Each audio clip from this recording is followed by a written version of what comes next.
नमस्कार दोस्तों। मैं खान सर आपके बीच क्लास लेके आया हूँ भारतीय इतिहास की। और आप सभी का हालचाल बढ़िया होगा, सभी मस्त होंगे, व्यस्त होंगे, पढ़ाई में मस्त होंगे।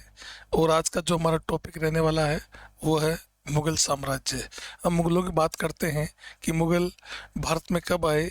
1526 में आए और 1857 तक यहाँ पर मुगलों की सत्ता रही। तो हम उस पर लेकर डिस्कस करेंगे। आज का जो टॉपिक रहने वाला है वो है मुगल एम्पायर।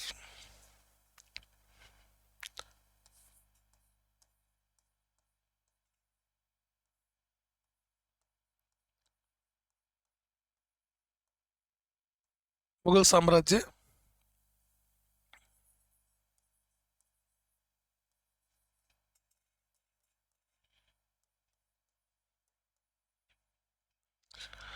जिनका टाइम पीरियड है 1526 ईस्वी से 1857 ईस्वी तक।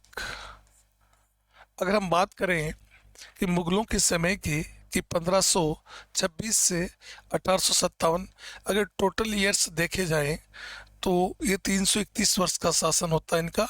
मगर 331 वर्ष के इस शासन में जो बीच में 15 साल किनका शासन होता है, सूर्यवंश या सूर्यवंश यानी शेर शाह सूरी, जो एक अफगान शासक था। तो हम देखते हैं इधर कोने में, यानी आगे थोड़ा ब्रैकेट बना के हम डाल सकते हैं कि सूर्यवंश या सूर्यवंश।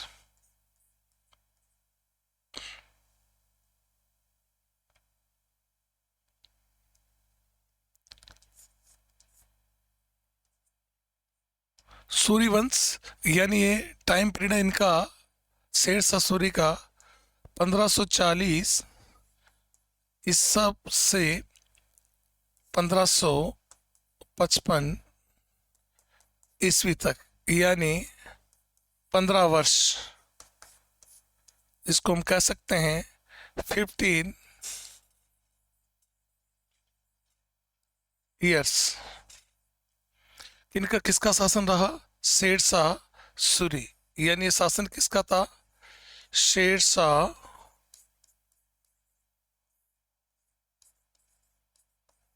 सूरी, जो क्या था? अफगान शासक था।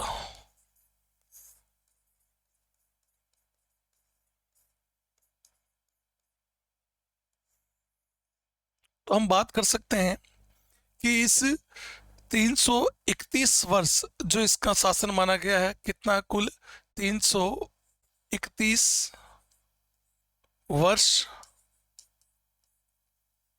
इसमें से माइनस किया गया 15 वर्ष। तो इनका शासन कितना साल हो गया? इनका शासन हो गया 316 वर्ष। तो मुगलों ने कितने साल शासन किया भारत में? 316 वर्ष। यानी हम बात कर सकते हैं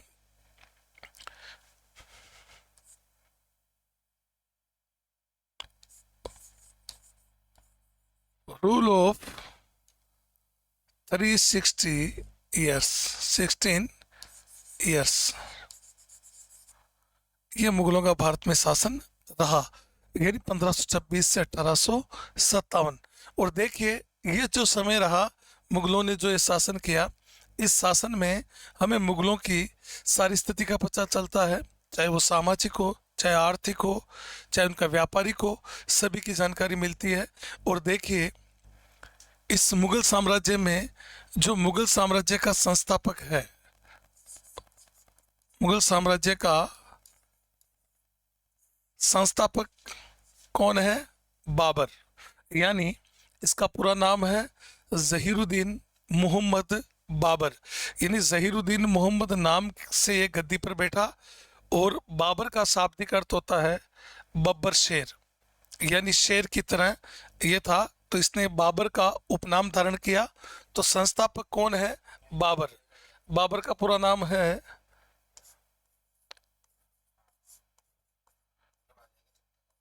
जहीरुद्दीन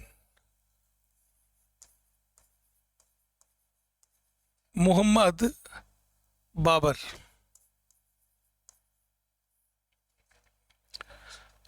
जो हम कह सकते हैं संस्थापक को मतलब फाउंडर ऑफ, कौन है? बाबर। फाउंडर कौन है? बाबर।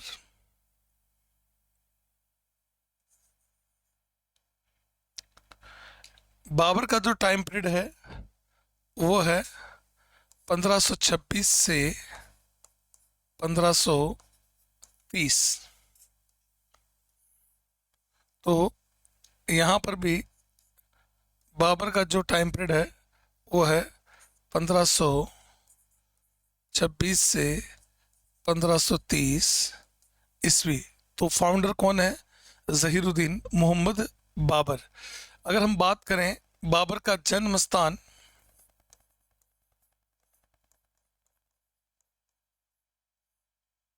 तो बर्थ प्लेस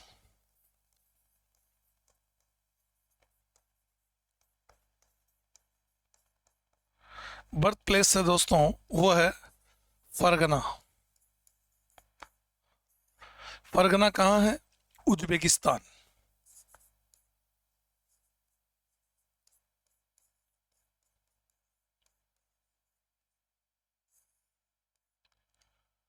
तो बाबर का जन्म, जो बर्थ प्लेस है वो कौन सा है? यानी वो है फरगना, उज्बेकिस्तान, जिसको हम कह सकते हैं मध्य एशिया बर्थ प्लेस। और बाबर के पिता का नाम, पिता है उमर शेख मिर्जा। उमर शेख मिर्जा, यानी फादर, फादर है उमर शेख मिर्जा। तो ये फादर है। और माता,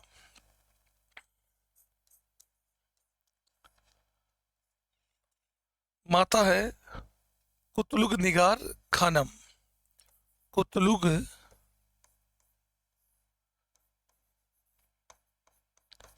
निगार खानम, यानी मदर, मदर है कुतलुग निगार खानम। तो हम देखते हैं कि बाबर का पूरा नाम जहीरुद्दीन मोहम्मद बाबर, और उसका जो समय है टाइम पीरियड है 1526 से 1530। और देखते हैं कि बाबर का जन्म कहाँ पर, बर्थ प्लेस फरगना, उज्बेकिस्तान। और पिता है उमर शेख मिर्जा, और माता है कुतुब निगार खानम। कहते हैं कि बाबर का जीवन कठिनाइयों से बीता। शुरू से ही बाबर कठिनाइयों से घिरे हुए थे। कहते हैं कि जो बाबर का जो कहते हैं कि पिता की मृत्यु, बाबर के पिता की मृत्यु हो जाती है जब बाबर की उम्र 11 वर्ष 4 माह की होती है, और कंपटीशन बुक्स में लगभग 12 वर्ष बताया जाता है, वहाँ पर हो जाती है।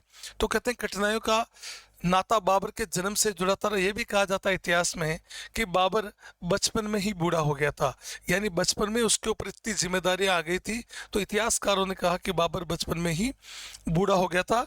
तो आगे हम देखते हैं कि बाबर के बारे में, कि बाबर के जो पिता हैं, बाबर के पिता की मृत्यु कब हुई, यानी डेथ ऑफ फादर, पिता की मृत्यु अगर हम बात करें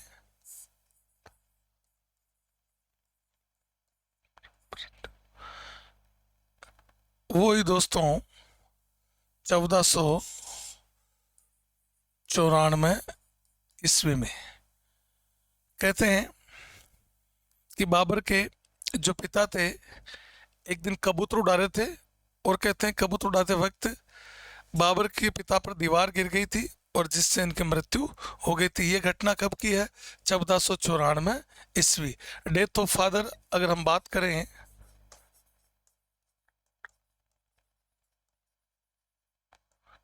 तो है 1494, यानी 1494 में इसके पिता की डेथ हो गई थी। मगर साथ में सवाल उठता है कि बाबर का जन्म कब हुआ, यानी बाबर का जन्म, तो हम बात करते हैं 14 फरवरी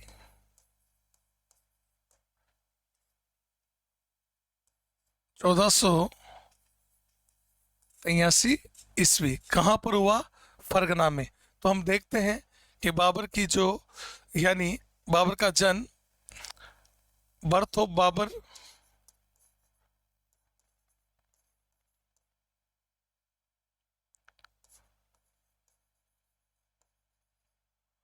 14 फरवरी 1483। कहते हैं जब पिता की मृत्यु हुई तो बाबर की उम्र कितनी थी? पिता की मृत्यु के समय बाबर की उम्र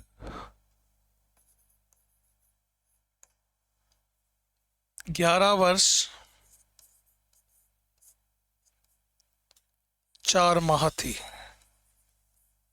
तो यानी लगभग हम कह सकते हैं, एमटीएस में पूछा गया था कि बाबर की उम्र कितनी थी उस समय, तो उसमें ना तो 10 दिया था, ना ही उसने 11 दिया, सीधा 12 दे दिया। तो हम कह सकते हैं कि बाबर की जब पिता की मृत्यु हुई उस समय बाबर की आयु कितनी थी? 11 वर्ष 4 माह, लगभग 12 वर्ष इसको हम कह सकते हैं। तो लिख सकते हैं हम कि एज ऑफ फादर डेथ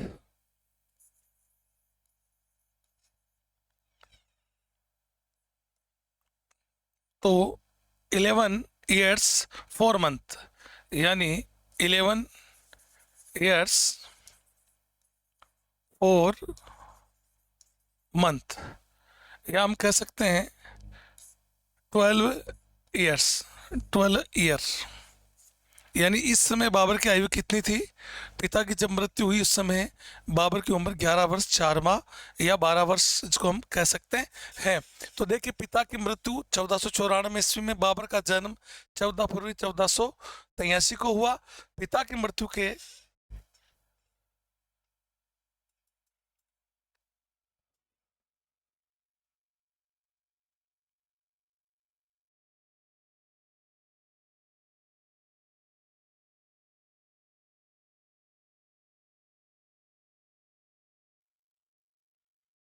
भी आज ही बेटी बुध गियो पूरो ही।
कि जब पिता की मृत्यु हुई तो बाबर की उम्र कितनी थी? 11 वर्ष 4 माह, लगभग 12 वर्ष इसको हम कह सकते हैं। एमटीएस के क्वेश्चन में भी ये पूछा गया था, एमटीएस एग्जाम में भी।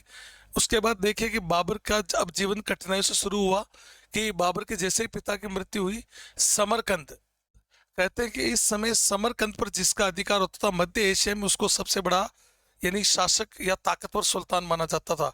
तो बाबर के लिए सबसे बड़ा चैलेंज क्या था? समरकंद को अपने कब्जे में लेना। और कहते हैं बाबर 11 वर्ष की उम्र में था, 12 वर्ष की उम्र में था। तो बाबर का, यानी बाबर के जो ताऊ और बाबर के मामा, उन्हें मिलकर एक षड्यंत्र किया और कि बाबर से जो उसके पिता की जो शासन था, जो क्षेत्र था समरकंद जिस पे अधिकार था, उस समरकंद को हड़प लिया। तो बाबर के जीवन में क्या शुरू हो जाती है कि बाबर के जीवन में कठिनाइयां शुरू हो जाती है कि बाबर का संबंध कठिनाइयों के साथ रहा है। बाबर का जो प्रारंभिक जीवन है,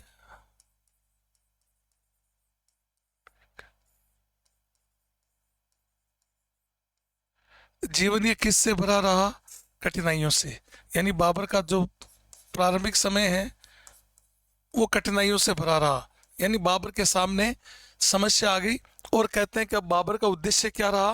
क्योंकि बाबर का जो उद्देश्य है वो है समरकंद को जीतना, समरकंद को जीतना। तो हम कह सकते हैं कि बाबर का जो जो बाबर का जीवन है, स्टार्टिंग जो लाइफ है बाबर की, वो क्या है? कठिनाइयों से भरी हुई है। 12 वर्ष की उम्र में यानी पिता की मृत्यु हो गई। अब उसके सामने क्या था? समरकंद। क्यों? क्योंकि उस समय एक प्रतीत था कि समरकंद पे जिसका अधिकार होगा वही सबसे पावरफुल शासक होगा। तो बाबर के सामने समरकंद को जीतना ये उद्देश्य हो गया बाबर का, ऑब्जेक्ट जिसको हम कह सकते हैं। तो समरकंद को जीतने के लिए बाबर ने 3 प्रयास किए। पहला प्रयास बाबर का असफल रहा। दूसरा प्रयास में बाबर केवल 100 दिन तक कंट्रोल कर पाया। तीसरे प्रयास में बाबर ने 8 महीने तक यहाँ पर शासन किया। तो हम देखते हैं कि बाबर के 3 अटेम्प्ट इंपॉर्टेंट है ये। तो देखो, प्रथम प्रयास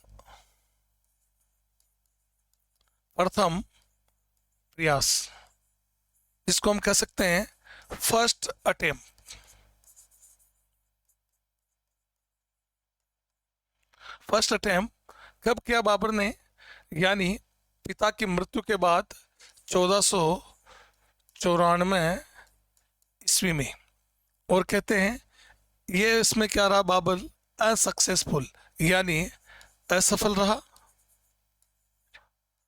किसको जीतने में? समरकंद को जीतने में असफल रहा। यानी first attempt 1494 unsuccessful.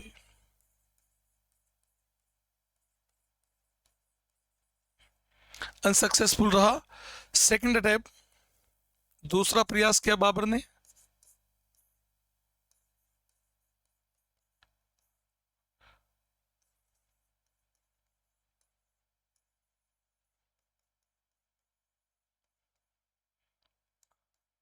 Second attempt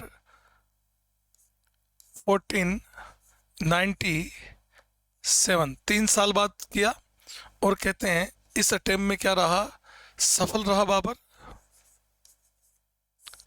सफल रहा।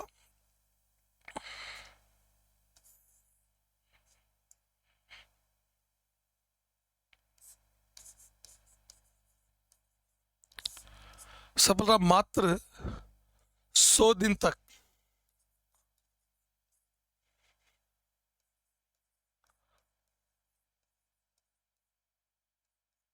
नियंत्रण 100 दिन तक समरकंद पे उसके कंट्रोल में रहा। कब? 1497। तो हम कह सकते हैं कि सेकंड अटेम्प्ट 1497 सक्सेसफुल फुल। और ओनली 100 डेज कंट्रोल। तो बाबर ने दूसरे अटेम्प्ट में यानी समरकंद पर फतेह हासिल की, मगर समरकंद उसके पास मात्र 100 दिन तक रहा। और 100 दिन बाद यानी उसके हाथ से फिर निकल गया। उसके बाद देखिए बाबर का तीसरा प्रयास,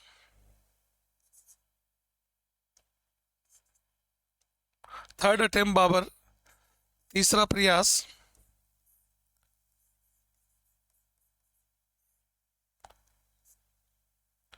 हो रहा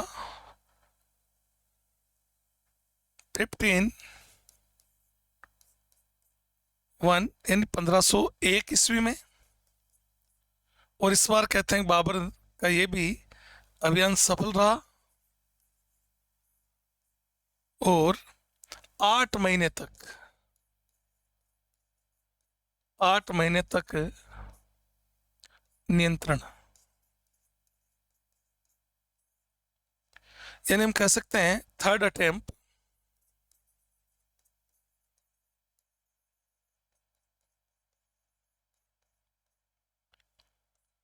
1501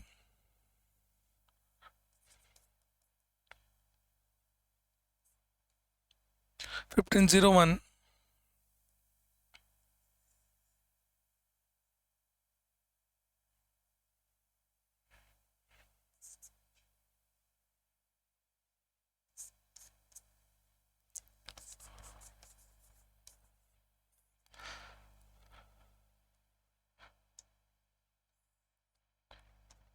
successful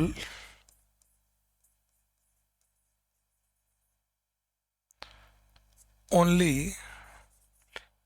8 month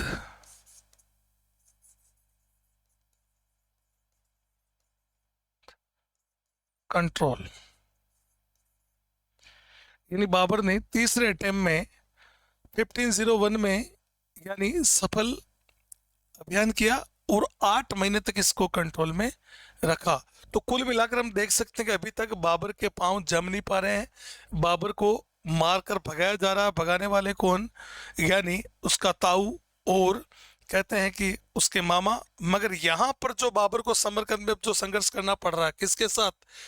एक समरकंद का शासक जिसको हम कहते हैं उज्बेकों की एक सबसे बड़ी शक्ति शाहबानी खां या साहिबानी खां, वो उसको बाबर को बार बार हरा रहा है और भगा रहा है। तो तीनों ही जो अटेम्प्ट रहे हैं, तीनों अटेम्प्ट में यानी बाबर, ये इंपॉर्टेंट एग्जाम के पॉइंट ऑफ एग्जाम के व्यू से, और बाबर को कौन भगा रहा है?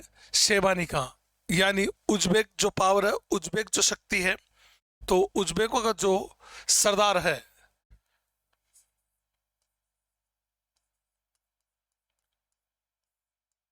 का सरदार शेबानी खां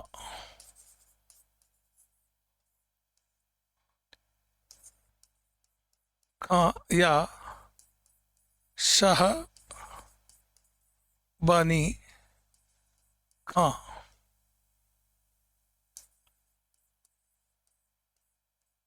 बाबर को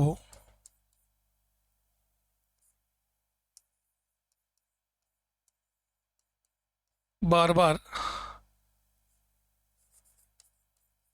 हराया।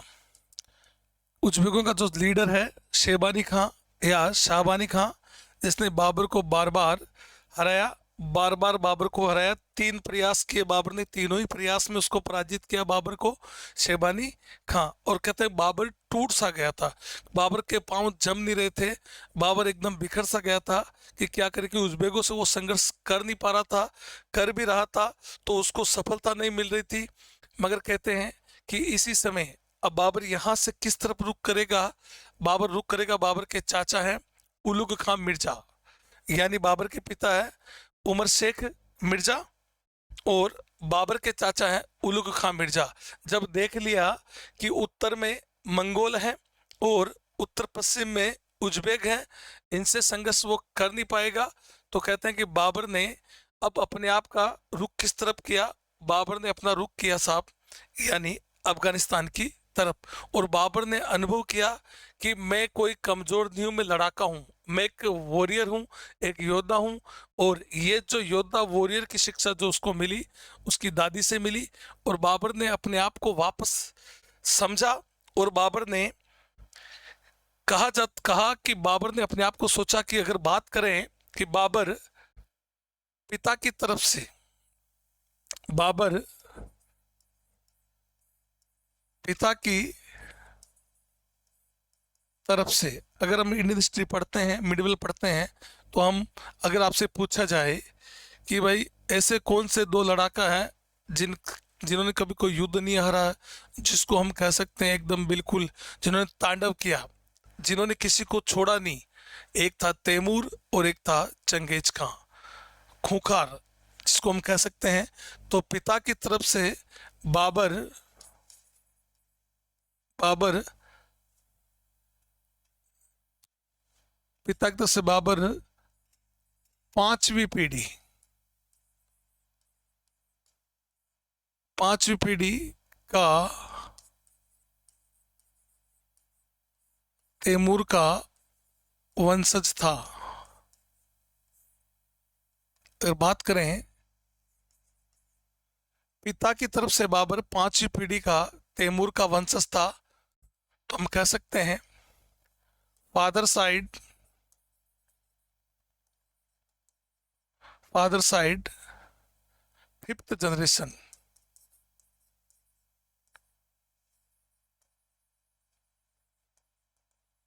शन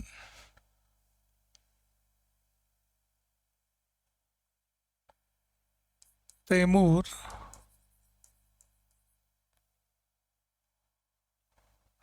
father side fifth generation Taimur dynasty.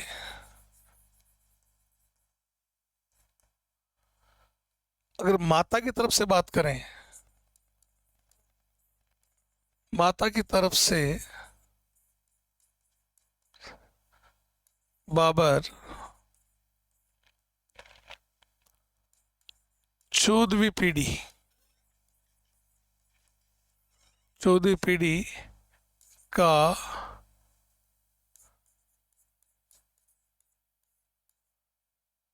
का वंशज।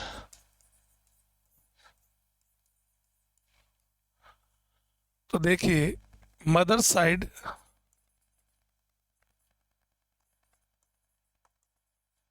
साइड 14th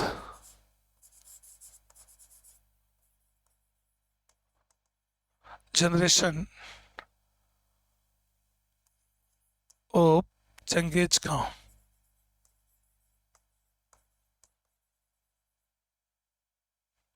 तो हम कह सकते हैं कि पिता की तरफ से तो बाबर पांचवी पीढ़ी का तैमूर का वंशज था, और माता की तरफ से 14वीं पीढ़ी का वंशज था। चंगेज खान का खून और तैमूर का खून उसके ब्लड में था, उसके जिस्म में था। तो वो क्यों हारेगा, क्यों लड़ाका था उसको शुरू से ही। तो बाबर ने अपने आप को वापस अपडेट किया कि मैं खुद उनका वंशज हूं, तो मैं कैसे हार सकता हूं। और बाबर ने कहते हैं कि जब शैबानी खां से 3 बार हार गया, उसके बाद बाबर अपना रुख किस तरफ करेगा। कहते हैं कि बाबर के पास अब कोई ऑप्शन नहीं था। बाबर ने अपना रुख किस तरफ किया, बाबर ने अपना रुख, अपना जो रास्ता है वो किया दोस्तों अफगानिस्तान की तरफ। क्योंकि उसके चाचा, उसके ताया, वो उसको वहां पर उसके पांव टिकने नहीं दे रहे हैं। तो अपने चाचा की तरफ बाबर ने रुख किया अफगानिस्तान। अफगानिस्तान में उसके जो चाचा थे, चाचा का नाम है उलुग खां मिर्जा।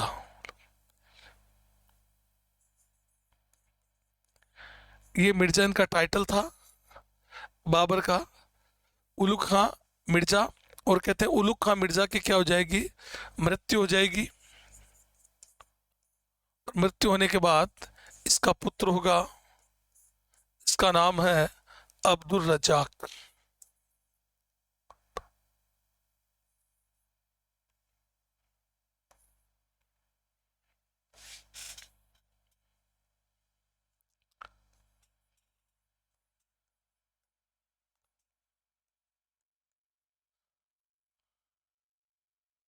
तो उलुग खां अफगानिस्तान का शासक था। और जब उसकी मृत्यु, जिसको पुत्र अब्दुल रजाक को कहते हैं कि गद्दी से हटा दिया जाएगा, कुछ लोगों के विरोध के कारण इसको गद्दी से हटा दिया। जब इसको गद्दी से हटा दिया जाएगा, सारी नज़र कौन रख रहा है, सारी रेकी कौन कर रहा है, बाबर। बाबर देख रहा है कि हटा दिया गया, तो बाबर ने कहते हैं कि अब्दुल रजाक की मदद की और अफगानिस्तान पर, यानी इसको गद्दी पर बिठा दिया। और बाबर ने 1507 में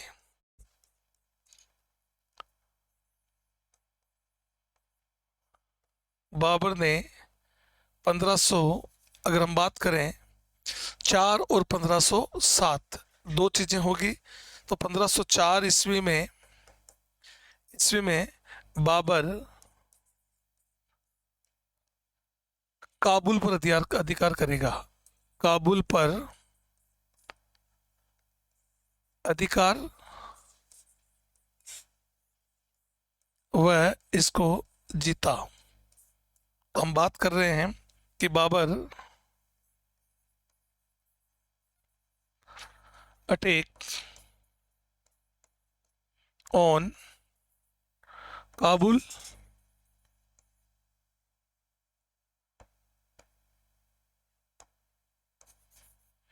काबुल एंड विन। तो ये कब किया बाबर ने? 1504 ईस्वी में बाबर ने काबुल पर अधिकार कर लिया और उसको जीता। इसके बाद बाबर 1507 में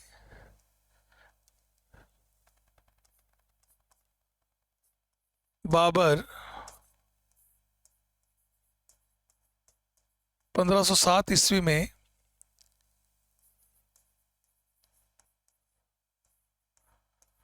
कंधार पर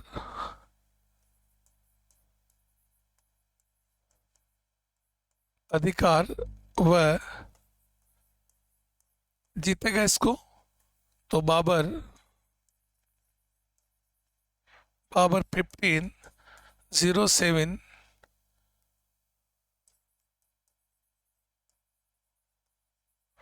कंधार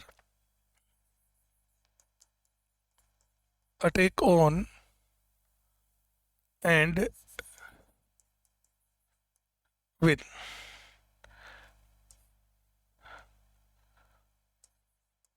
इसको जीतेगा और कहते हैं बाबर एक टाइटल लेगा, बाबर एक उपाधि लेगा साहब। इस युद्ध के बाद बाबर ने उपाधि धारण की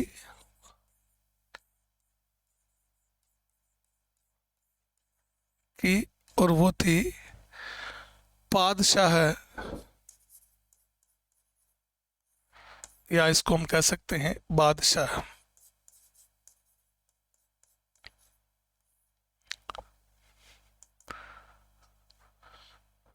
तो बाबर adopt the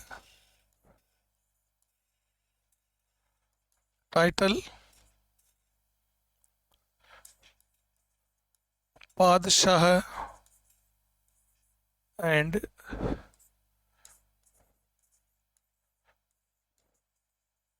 बादशाह, यानी बाबर ने ये उपाधि धारण की साहब। कब? 1507 कंधार पर अधिकार वह जीता, 1504 में काबुल को जीता और उस पर अधिकार किया, और 1507 में बाबर ने यानी किस पर अधिकार किया? कंधार पर। कहते हैं इसी बीच एक घटना होगी, एक युद्ध होगा और एक वॉर होगा दोस्तों, और वो वॉर होगा मरव का वॉर, मरव का युद्ध। और ये मरव का युद्ध होगा जिसमें बाबर किसकी तरफ होगा? बाबर एक मध्य एशिया में एक नई शक्ति होगी, इस्माइल खां। इस्माइल खां होगा, उसकी तरफ से बाबर लड़ेगा। और ये मरव का युद्ध हुआ किस किस के बीच में? तो हम बात करते हैं इस्माइल खां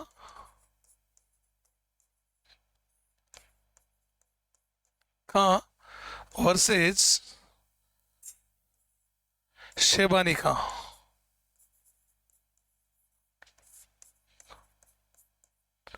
जो एक उज्बेक नेता था।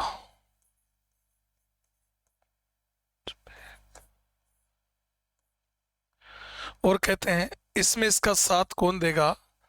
बाबर।